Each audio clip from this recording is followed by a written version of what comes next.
केपी शर्मा ओली साँच्चीकै संविधान विरोधी हुन्? अब हेर्नुहोस्, संविधानमै उल्लेखित नगरिएको बुँदालाई लिएर त्यो उसमा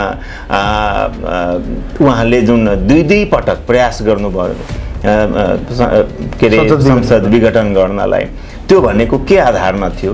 त्यसले के देखियो भने उहाँमा एक प्रकारको अहम चाहिँ पैदा भइसकेको थियो कि मसँग यत्रो जुन छ नि मेजोरिटी छ, म्यान्डेट छ, तर त्यो म्यान्डेटको दुरुपयोग गर्न चाहने उहाँले त्यो विफल प्रयास चाहिँ गर्नुभयो। र त्यो भनेको एउटा के सङ्केत गरिरहेको थियो कि कहीँ फेरि देश एउटा अस्थिरताको भुमडीमा त फस्ने त होइन। त्यसकारण उहाँको बहिर्गमन अत्यन्त आवश्यक थियो। केपी शर्मा ओली राष्ट्रवादी त हुन् नि त। अब उहाँले जुन प्रकारले राष्ट्रवादलाई परिभाषित गर्नुहुन्छ भने त्यो परिभाषामा म चाहिँ पुरै विमति राख्छु। चुच्चे नक्सा बनाउँदैमा त्यो फेरि जग्गा एउटा यति ठुलो म्यान्डेट दिएर अभिमत दिएर जुन छ नि ओलीजीलाई जुन छ नि ल प्रधानमन्त्री हुनुहोस्, 5 वर्ष चलाउनुहोस्, र उहाँले 3 वर्ष मानिन्छ नि त्यो पनि 3 वर्ष अलिकति अप्ठ्यारै गरी उहाँले चलाउनु भयो। त्यसकारण के छ भने उहाँले अब पत्याउने अवस्था चाहिँ छैन। नेपाली जनताले उहाँलाई चाहिँ पत्याउने अवस्था त म देख्दिनँ। अब गठबन्धन बलियो छ, गठबन्धनको सरकार बन्ने छ र यसले निरन्तरता पाउँछ भन्ने मलाई पुरा विश्वास छ।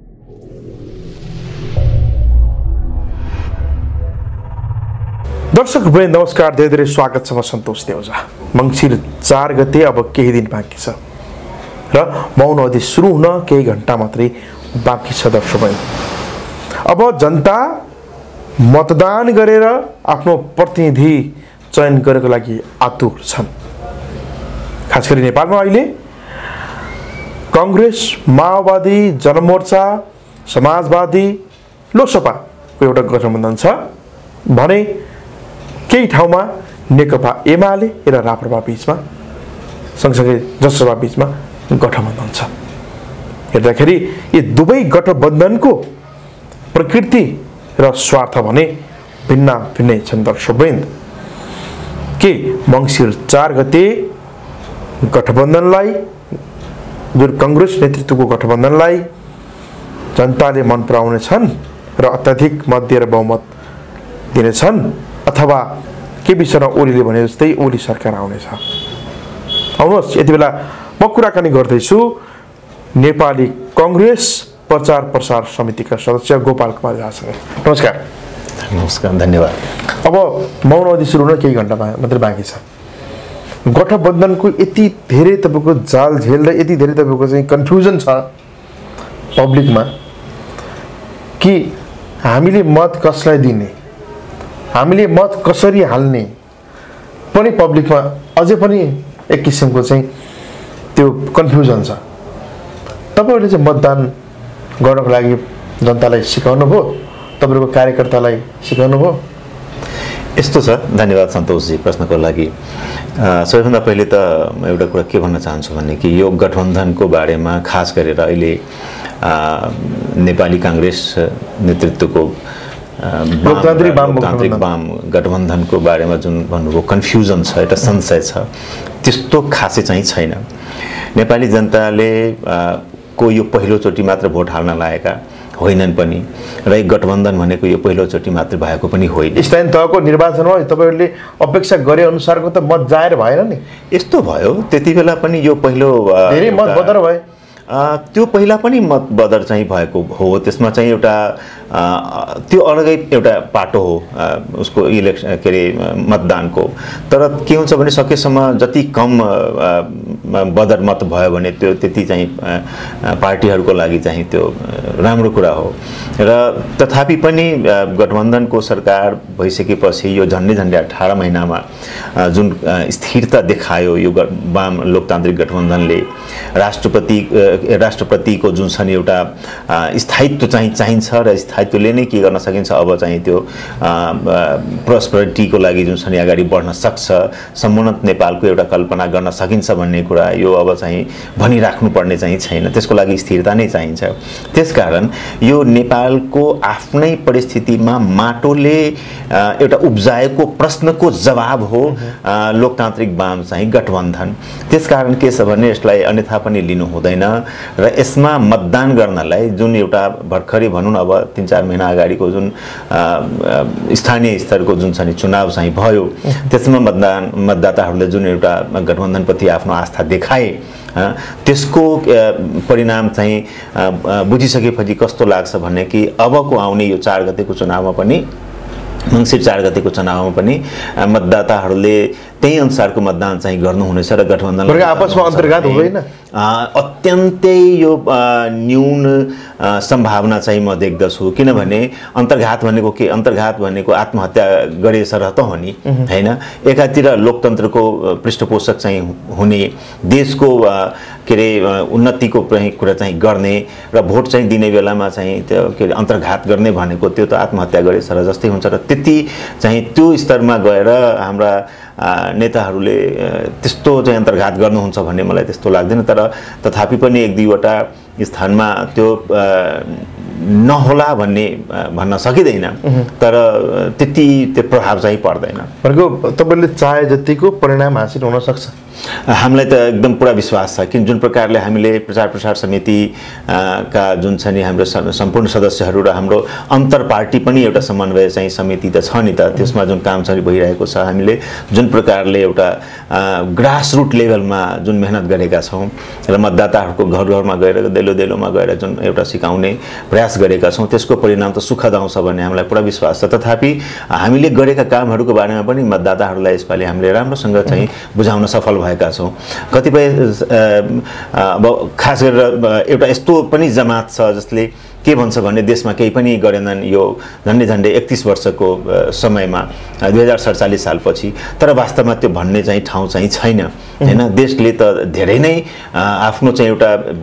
अब अरु देशहरुको तुलनामा त विकासको जुन छ एउटा गति जुन हुनुपर्ने त पक्कै चाहिँ भएको चाहिँ छैन किनभने हाम्रो आफ्नै पनि केही समस्याहरू थिए पार्टी भित्र एक प्रकारको लोकतान्त्रिक पार्टीहरुको बीचमा पनि अथवा जुन छ वाम शक्तिको बीचमा पनि अथवा दुवै शक्तिहरुको बीचमा पनि एक प्रकारको अविश्वासको वातावरण पहिला धेरै थियो तर अहिले दुवै शक्तिले एकअर्कालाई विश्वास गर्न थालेका छन् के को लागि त देशको लागि राष्ट्रलाई फोकस गरेर बीचमा राखेर राष्ट्रको जुन छ हितमा मिलेर अगाडि बढ्न सकिन्छ भन्ने एउटा अत्यन्तै चाहिँ धेरै राम्रो चाहिँ एउटा के भन्ने उदाहरण चाहिँ प्रस्तुत गरेको छ अहिलेको लोकतान्त्रिक 47 सालबाट यतातिर के भएको छ अब हेर्नुस् भन्न त ठाउँ त धेरै छ नि हैन पहिला बाटोघाटो कस्तो थियो हेर्नुस् हैन 10,000 किलोमिटर पनि बाटो थिएन देशभरिमा अहिले झन्डै 86,000 किलोमिटर बाटोको एउटा सञ्जाल खडा भएको हो हैन कच्ची पक्की ग्राभेल सबै मिलाएर त्यति बेला तपाईको जुन छ नि टेलिफोन कसको हातमा हुन्थ्यो हेर्नुस् त जम्मा 26 वटा एक्सचेन्जबाट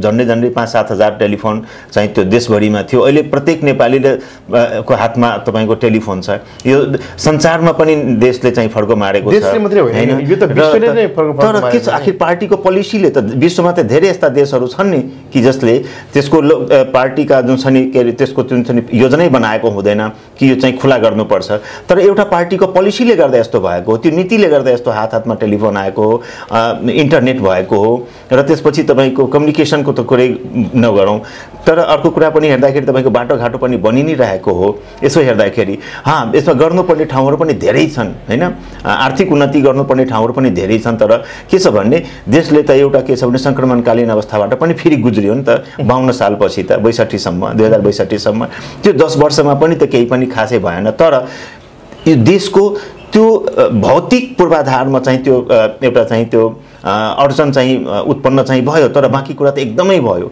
के भने सबैभन्दा राम्रो पक्ष के देख्यो भने कि पोलिटिकल पार्टीको कारणले गर्दा यो देशमा कोही पनि नागरिक आजको दिनमा अपहेलित चाहिँ छैनन् एक यो धेरै ठूलो एउटा राजनीतिक रूपान्तरण भन्न मिल्छ किनभने संविधानमा त्यो अपहेलना गर्ने जुन छ नि शब्द पनि जुन छ नि त्यो अब कल्पना पनि गर्न सक्दैन यो देशमा हैन एउटा कुरा त्यसपछि समावेशिताको प्रश्न कहिले जुन छ नि सपनामा मात्र हामी सुन्थ्यौं कि समावेशिता पनि हुन्छ लोकतन्त्रमा तपाईको जुन छ नि संविधानले कस्तो प्रशस्त बाटो खोल्दिया छ कि कुनै पनि समाज एउटा अमुक जाति अथवा वर्ण अथवा जुन छ नि त्यो उसको रंगले त्यो विभेदमा पर्दैन भन्ने जुन छ नि यसको ग्यारेन्टी दिएको हो र एउटा अर्को कुरा बुझ्नु के पर्छ भने जनतामा जुन आएको जुन छ नि एउटा राष्ट्रपति राष्ट्रपतिको हाम्रो जुन एउटा नेसनलिजमको जुन भावना जुन जागेर आएको छ नि, यो पोलिटिकल पार्टीहरूको यो को कारणले गर्दा हो।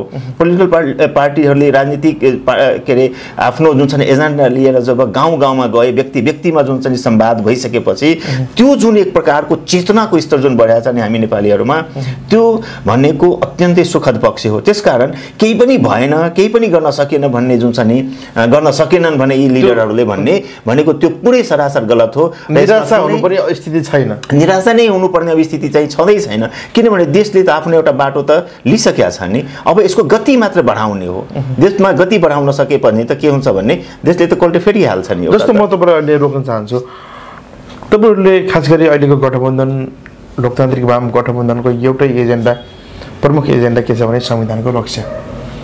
यो किन ल्याइराख्नु भएको छ भने तपाईँहरूको प्रतिपक्ष खास गरी विपक्षी पार्टीका अध्यक्ष केपी शर्मा ओलीलाई प्रतिगमनको संज्ञा दिएर संविधान विरोधी चित्रित गरेर केपी शर्मा ओलीको पार्टी र उसँग गठबन्धन गरेका पार्टीले संविधानको हत्या गर्नेछन्, उनीहरू संविधान विरोधी हुन् भन्ने प्रकारको जनतामा तपाईँले छर्न खोजिरहनु भएको छ र संविधानको रक्षा भन्ने मुख्य एजेन्डा तपाईँले लिनुभएको छ। केपी शर्मा ओली साँच्चीकै संविधान विरोधी हुन्? अब हेर्नुहोस्, संविधानमै उल्लेखित नगरिएको बुँदालाई लिएर त्यो उसमा उहाँले जुन दुई पटक प्रयास गर्नुभयो के अरे संसद विघटन गर्नलाई, त्यो भनेको के आधारमा थियो? त्यसले के देखियो भनेको उहाँमा एक प्रकारको अहम चाहिँ पैदा भइसकेको थियो कि मसँग यत्रो जुन छ नि मेजोरिटी छ, म्यान्डेट छ, तर त्यो म्यान्डेटको दुरुपयोग गर्न चाहने उहाँले त्यो विफल प्रयास चाहिँ गर्नुभयो। र त्यो भनेको एउटा के सङ्केत गरिरहेको थियो कि कहीँ फेरि देश एउटा अस्थिरताको भुमडीमा त फस्ने त होइन। त्यसकारण उहाँको बहिर्गमन अत्यन्त आवश्यक थियो, किनभने त्यस्तो व्यक्तिगत रूपमा अब ओलीजीको म चाहिँ त्यो कुनै त्यो विरोध चाहिँ गर्दिनँ, तर त्यो प्रवृत्ति भनेको अत्यन्तै घातक थियो। देशले कति पटक पछाडि मात्र फर्किने जुन छ नि एउटा चाहिँ त्यो एउटा ठुलो प्रश्न थियो होइन। कति पुस्ताले खालि आन्दोलन मात्र गर्ने होइन, किनभने देशले त एउटा संविधान 2072 सालमा भलै एक पक्ष त्यसमा धेरै के अरे त्यसको चाहिँ संशोधन हुनुपर्छ भन्ने भनिरहेका छन्, त्यो एउटा बेग्लै कुरा हो। त्यही संविधानमा टेकेर त राम्रो बनाउन सकिन्छ नि होइन। त्यो त ठाउँ त छ नि, त्यही संविधानमा लेखेको छ नि त। त्यो संविधान भनेको त के छ भने अपरिवर्तन जुन छ नि शील भन्ने त छैन, त्यसमा त केही बुँदा बाहेक त सबै त्यसमा परिवर्तन गर्न सकिन्छ, देशलाई सुहाउँदो तरिकाले त्यसलाई अगाडि बढाउन सकिन्छ परिवर्तन गरेर। त्यो संविधानलाई समेत जुन छ नि उहाँले कुल्चिएर दुई पटक जुन एउटा विघटन गर्नुभयो संसदलाई, त्यो भनेको त्यो धेरै ठुलो एउटा के छ भने अन्याय गर्नुभएको थियो। नेपाली जनताले दिएको म्यान्डेटको अभिमतको उहाँले चाहिँ अपमान गर्नुभयो। त्यसकारण के छ भने उहाँ चाहिँ प्रशस्त ठाउँ थियो कि कहीँ उहाँको इच्छामा यस्तो त थिएन कि देशलाई फेरि पुरानै सिस्टममा फर्काउने हो कि फेरि के छ भने केपी शर्मा ओलीले राज संस्थालाई प्रस्तावित गर्न चाहे। अब उहाँको भित्रै इच्छा के थियो भन्ने चाहिँ त्यो चाहिँ भन्न सकिँदैन, तर उहाँले गरेको कामबाट त थाहा भयो कि उहाँले चाहिँ के गर्नुभयो भने कि देशलाई फेरि पछाडि फर्काउने चाहिँ प्रयास गर्दै हुनुहुन्छ। त्यसकारण के छ भने यो लोकतान्त्रिक एउटा र वाम सङ्गठन जुन छ नि यो सङ्गठनको के अरे एउटा यो गठबन्धनको एउटा आवश्यकता आयो र यसले जुन अहिले 18 महिनामा जुन एक प्रकारको स्थिरता देखाएको छ त्यो त भनेको त धेरै सुखद पक्ष हो र यसले एउटा सङ्केत गरेको छ। तर केपी शर्मा ओलीलाई नै नेपाली जनताको बीचमा सबैभन्दा बढी राष्ट्रवादी नेताको रूपमा लिन्छन् जनताले। अब उहाँले मैले भन्दैछु, उहाँले चुच्चे नक्सा पास गर्नुभयो, उहाँले नेपालमा अयोध्या ल्याउनु भयो, यो हिसाबले पनि उहाँले हिजोको दिनमा चाहिँ नाकाबन्दीको डटेर सामना गर्नुभयो भन्ने प्रकारले पनि उहाँलाई चाहिँ राष्ट्रवादी नेता हो सबैभन्दा भन्ने त्यसरी चाहिँ आम जनमानसमा परेको छ। केपी शर्मा ओली राष्ट्रवादी त हुन् नि त। अब उहाँले जुन प्रकारले राष्ट्रवादलाई परिभाषित गर्नुहुन्छ भने त्यो परिभाषामा म चाहिँ पुरै विमति राख्छु।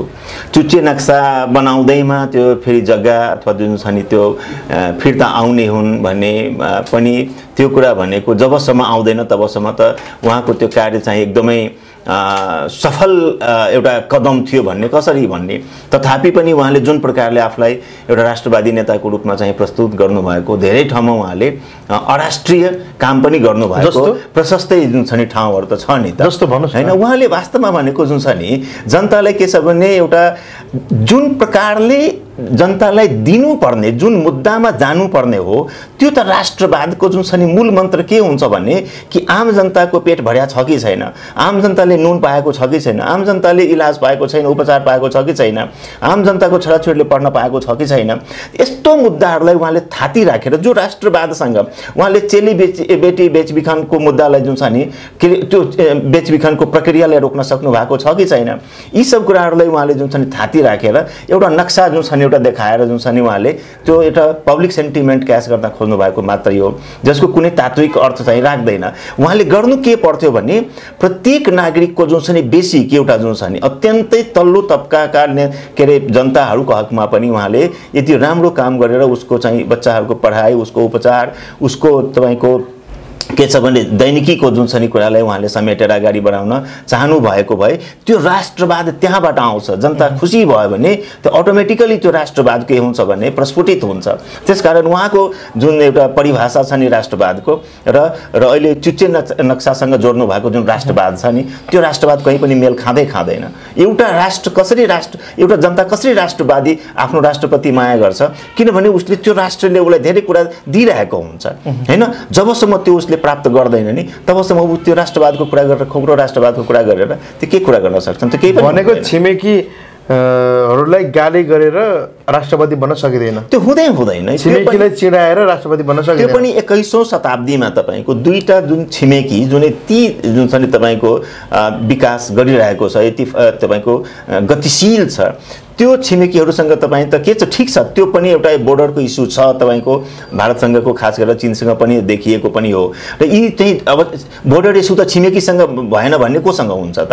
त्यसकारण यसको पनि एउटा के हुन्छ भन्ने डिप्लोमेटिक एन्सर हुँदो रहेछ यसको हैन। कहिलेकाहीँ पोलिटिकल पनि हुन्छ किनभने त्यो बङ्गलादेश र भारतको पनि बोर्डर इस्यु त थियो त हैन। त्यो त मजाले दुईटा प्रधानमन्त्रीले बसिसकेपछि आरामले चाहिँ त्यो के भन्छ रिजल्भ भयो। हेर्नुहोस् त्यो एकदमै त्यो सुखद उदाहरण हो, धेरै टाढा जानु पनि पर्दैन। नेपाल र चीनको पनि नेपाल र भारतको पनि यदि कुनै सीमाको समस्या छ भने त त्यो डिप्लोमेटिकली तपाईको जुन छ नि त्यसको समस्याको समाधान गर्न सकिन्छ। त्यति हुँदाहुँदै पनि उहाँले आफ्नो विफलताहरूलाई हैन त्यो छोप्नको लागि त्यो ढाकछोप गर्नको लागि उहाँले यो मुद्दा चाहिँ उठाइदिनु भयो। अब फेरि अयोध्याको बारेमा जुन एउटा नयाँ मुद्दा ल्याउनु भयो त्यो त अत्यन्तै हास्यास्पद हो। अब उहाँले के आधारमा भन्नुभयो भने त्यो अयोध्यापुरीको त्यो पनि मलाई मेरो त्यो बुझाइमा त्यो चाहिँ बुझ्न सकेको छैन। त्यसकारण के छ भने कि उहाँले जुन प्रकारले राष्ट्रवादलाई उहाँले जुन परिभाषित गर्नुहुन्छ र जुन प्रकारले जनतालाई एउटा अन्ध्यारोमा राख्ने प्रयास गर्दै हुनुहुन्छ त्यो राष्ट्रवाद चाहिँ पक्कै होइन। उहाँको राष्ट्रवादसँग त म त पुरै नै त्यो विमति राख्दछु। जस्तो केही दिन अगाडि नेकपा माओवादी केन्द्रका अध्यक्ष पुष्पकमल दाहाल प्रचण्डले अबको यो कांग्रेससँगको गठबन्धन हाम्रो 20 वर्षसम्म पुग्नेछ भन्नुभयो। 20 वर्षसम्म पनि यो गठबन्धन रहनेछ भन्नुभयो। के त सम्भव छ? हेर्नुहोस् छिमेकी भारतमा पनि हेर्नुहोस् गठबन्धन त कांग्रेसको त्यसमा वामपन्थीहरू पनि थिए, समाजवादीहरू पनि थिए, बहुजन समाजवादी पनि थिए। 2004 देखि 2014 सम्म 10 वर्षसम्म त्यो के गठबन्धनमा त्यसमा तपाईको वाम शक्तिहरू पनि थिए, समाजवादी शक्तिहरू पनि थिए र एउटा जुन छ नि के छ भने कांग्रेस पनि जो एउटा पुँजीवादको नारालाई लिएर जुन छ नि अगाडि बढेको एउटा जुन छ नि स्थापित भएको त्यो पार्टी भलै त्यसमा समाजवादको पनि स्थान चाहिँ छ। त्यसकारण के छ भने र अझ म तपाईलाई जानकारी गराउँ कि पश्चिम बंगालमा का मुख्यमन्त्री त्यति बेला ज्योति बसु जो एउटा अत्यन्तै वामपन्थी कट्टर वामपन्थी नेता हुनुहुन्थ्यो त्यो गठबन्धनको चाहिँ जुन छ नि त्यो ड्राफ्ट उहाँले लेख्नु भएको थियो। हेर्नुहोस् हैन भनेको र भारतले त्यति बेला गठबन्धन सरकार 10 वर्षसम्म चलायो पनि, त्यति बेला 2004 देखि 2014 सम्म मनमोहन सिंहको सरकार पनि बन्यो र त्यो सरकारले गरेको कामहरू पनि कम्ता तपाईको जुन छ नि स्वागत के रे भनौँ न धेरै नै प्रगति गरेको त्यति बेला पनि हैन। त्यसकारण के छ भने कि वाम र लोकतान्त्रिक शक्तिहरू एक ठाउँमा बस्नै सक्दैनन् भन्ने कल्पना त कसरी गर्ने, धेरै टाढा पनि जानु पर्दैन। मैले भर्खरै उदाहरण दिएँ तपाईको भारतको। त्यसकारण के छ भने अब राष्ट्रको हितलाई यदि तपाई फोकस गर्नुहुन्छ, सेन्टरमा राख्नुहुन्छ भने त वाम र लोकतान्त्रिक शक्तिहरू एक ठाउँमा भएर ल ठीक छ एकचोटि देश बनाउनतर्फ लागौँ भन्ने यदि यस्तो गठबन्धन बनायो भने यसलाई के अलोकतान्त्रिक के रे अप्राकृतिक गठबन्धन भन्ने हैन।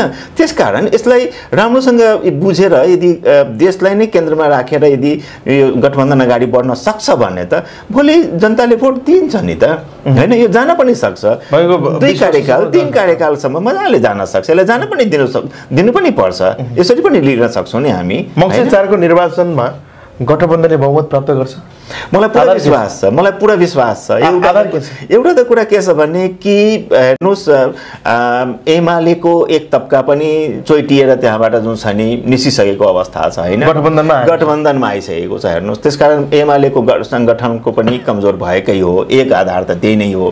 अर्को कुरा के छ भने एउटा यति ठुलो म्यान्डेट दिएर अभिमत दिएर जुन छ नि ओलीजीलाई जुन छ नि ल प्रधानमन्त्री हुनु 5 वर्ष चलाउनुस् र उहाँले 3 वर्ष मानिन्छ नि, त्यो पनि 3 वर्ष अलिकति अप्ठ्यारै गरी उहाँले चलाउनु भयो।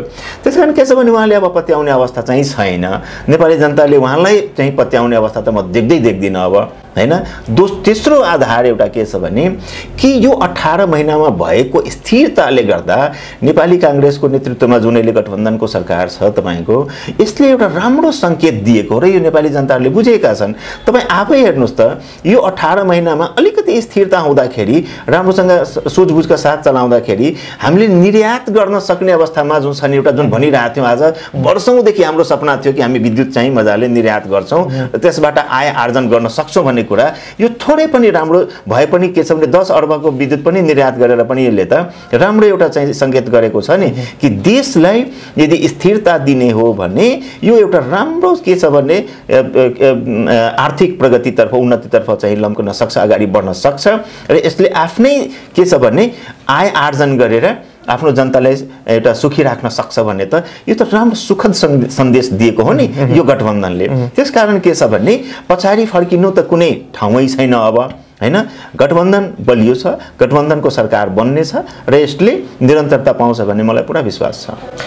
यहाँको महत्त्वपूर्ण समय र संवादको लागि धेरै धेरै धन्यवाद दिन चाहन्छु। तपाईलाई पनि धेरै धेरै धन्यवाद र दर्शकवृन्दहरूलाई पनि धेरै धेरै धन्यवाद।